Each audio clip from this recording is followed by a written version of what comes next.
If you need any Xbox or PlayStation codes or anything gaming related, check the referral links down in the description. They'll take you to g2a.com. They already have a discount on most of their goods already, and with the code CHES at checkout, you can get yourself an extra 3% off as well.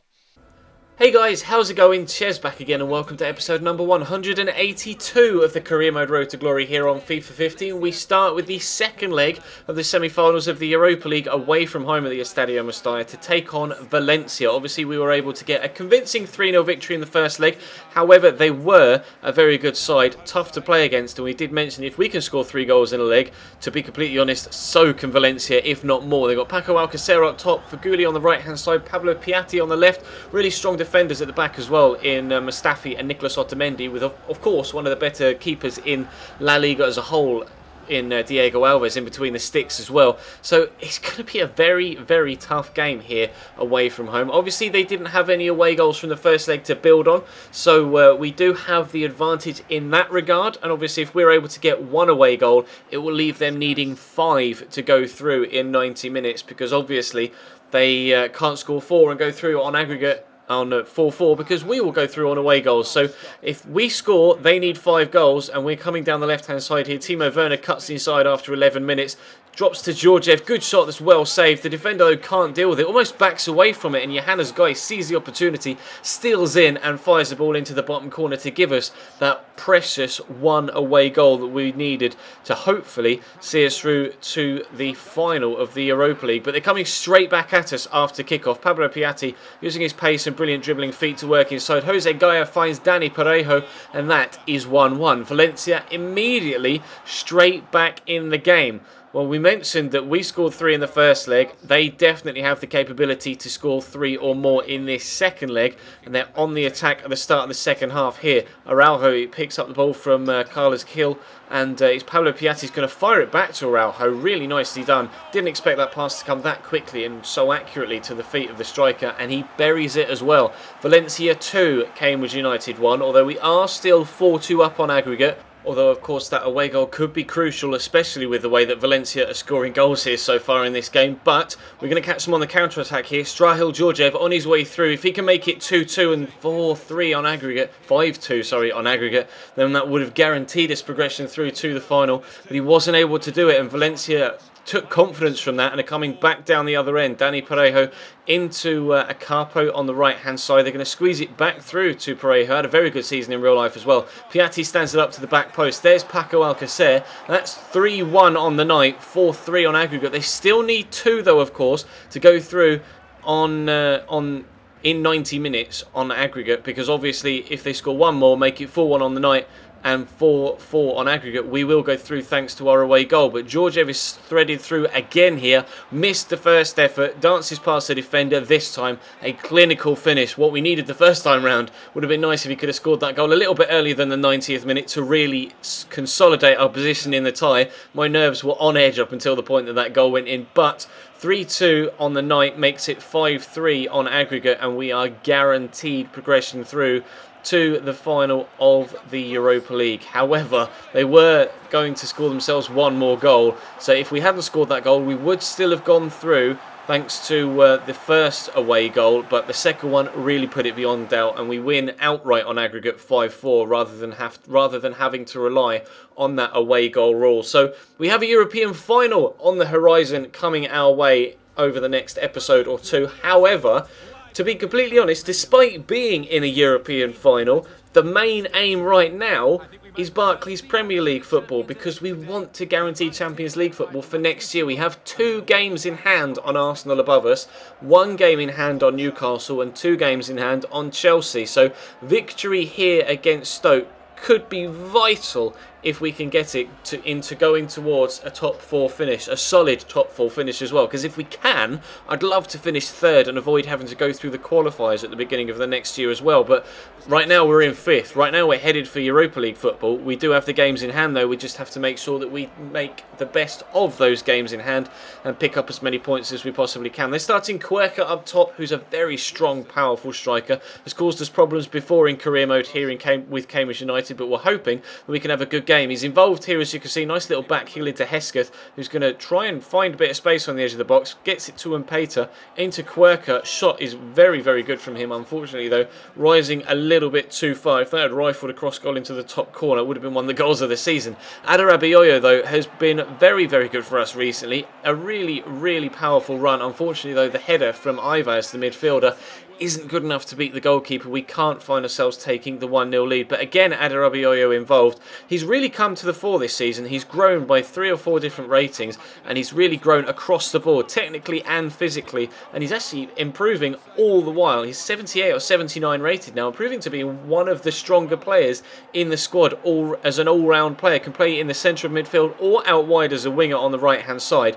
And he's been vital, considering we had, injuries to central midfielders this year. We had Alvaro Vadillo being out for a while, and still, unfortunately, Callum Wilson can't find a way past Jack Butland in between the sticks. Stoke still somehow have themselves a clean sheet, although we have been dominant to this point. But they're coming down the left-hand side at the very start of the second half. Quirker receives it from Marko Arnautovic. Nice bit of strength and dribbling feet from him to get it away from the defender. Rossi fights Hesketh into Aaron Johansson. Keeper comes out. And I don't know whether the keeper was expecting the defender to take a touch, whether the defender was expecting the keeper to come out and claim it.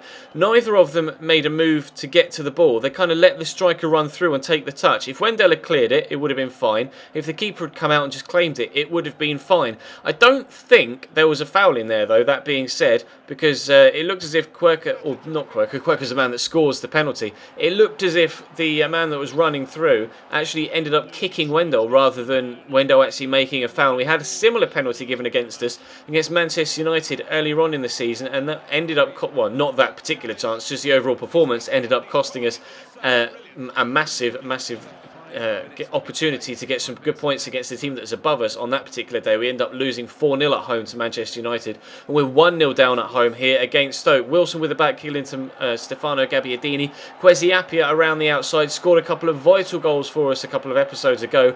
Adarabioyo again involved, going to cross the ball into the box, stands it up for Stefano Gabbiadini, but it goes painstakingly wide, inches past that far post. We lose at home to Stoke City.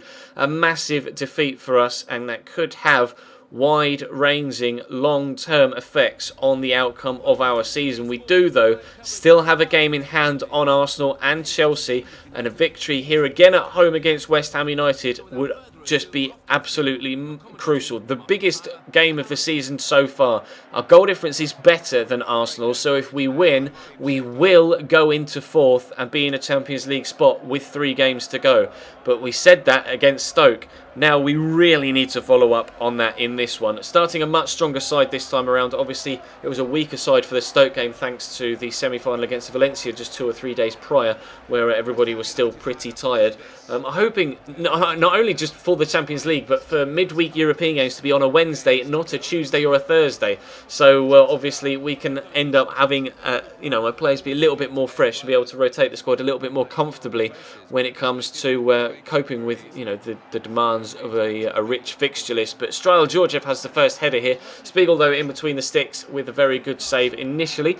We're still on top, though, 20 minutes in, coming down the left-hand side again with Timo Werner. Nice little ball roll to cut inside there. Good feet again to send the other defender the wrong way. Finds Georgiev around the corner. Obviously left-footed, going to turn onto that left foot. Mane with the worst shot you've seen in your entire life. Fortunately for him, to spare his blushes, he was offside, so it wasn't a goal-scoring opportunity that was going to cost us in the long run towards the end of this game. Yusuf Palsen, though, stands the ball up. Georgiev trying to win the header again. A brilliant save by Spiegel, and we can't get on the rebound. It's still 0-0 here, and then it's West Ham's turn to come forward, but we get the tackle in. Georgiev set free. He's very, very fast, Strail Georgiev, but Kouyaté is a very strong player. Good turn inside, though. Strail Georgiev, beautiful finish on his weaker right foot. That goal was very, very similar to Valencia's first goal against us in the opening game. Nice little opening up of the body, side-footing it across the goalkeeper into the bottom corner. 1-0 to Cambridge United. Could that be the goal that gets us 3 points to get us into the Champions League spots with barely any time left in the league? Mark Noble on the edge of the box here for West Ham. Into Allen. Get the tackle in, but it drops straight to Ravel Morrison. He equalises immediately after we've gone 1-0 up. The luck didn't seem to be with me today. We got the tackling on the edge of the box and it just rolled free. Spiegel as well, making save after save after save at the other end to try and thwart me. Into the second half we go. We give the ball away needlessly there, going from defence to midfield. West Ham are going to have themselves an attack. Revel Morrison to Mpasi coming down the left-hand side. He's going to try and find a ball inside to Mark Noble, and that was a very necessary save from Marcus Hutchinson. An interesting attempt there from Mark Noble. Very ingenious attempt as well. With his back to the defender, just swung his left foot around his body, was able to whip it towards that far top corner. But we're coming away on the attack ourselves. So Julian von Hark rolls the defender brilliantly, and that is what is lacking from Julian von Hark's overall game performances. He does not have that clinical finish in front of goal, and despite having amazing passing stats, he doesn't seem to have that final ball either when trying to play someone else in. Sadio Mane though, brilliant dribbling feet from him, goes for the shot, but Spiegel almost slips and ends up two-footing the ball. So I made a couple of changes 10 minutes from time. Von Hark and Johannes Geis off, Stefano Gabbiadini and Arabio coming on. Fisao Adarabio, we saw how very, very good he was in the previous couple of games, hoping that he can do the same and have an impact off the bench here. Yusuf Palzen finds him. He did score a very good goal for us earlier on in the season, and he does so again. 80 minutes. He's been on the pitch 90 seconds, and Fisao Adarabioyo makes it Cambridge United 2, West Ham United 1, and we pick up what could be the most vital 3 points of the entire league season to this point. With 3 games to go, we are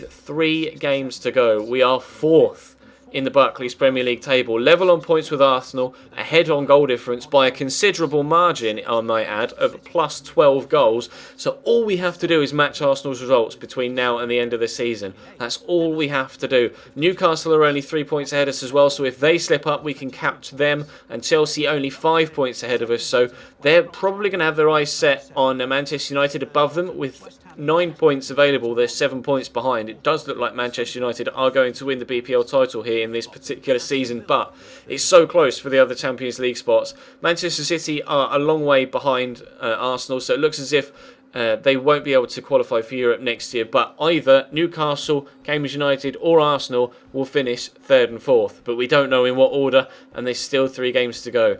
That will be all for today's episode, guys. Drop the video a like if you enjoyed. Tomorrow's episode will of course be even more crucial as we play the games coming up towards the end of the season and the 2 games leading up towards the Europa League final against Athletic Bilbao. They were victorious against Porto, so we'll be playing another Spanish side in the Europa League in the final. But for today, for Sunday, thank you very much for watching, guys. Drop the video a like if you enjoyed. Check the My Player episode that went up earlier on today. We were opening all of the boosts in that particular series today, so if you missed that video, definitely check it out, and we've got a vote as well as to whether you guys want me to stay at Arsenal or leave. But for now, thank you very much for watching, and I'll see you next time.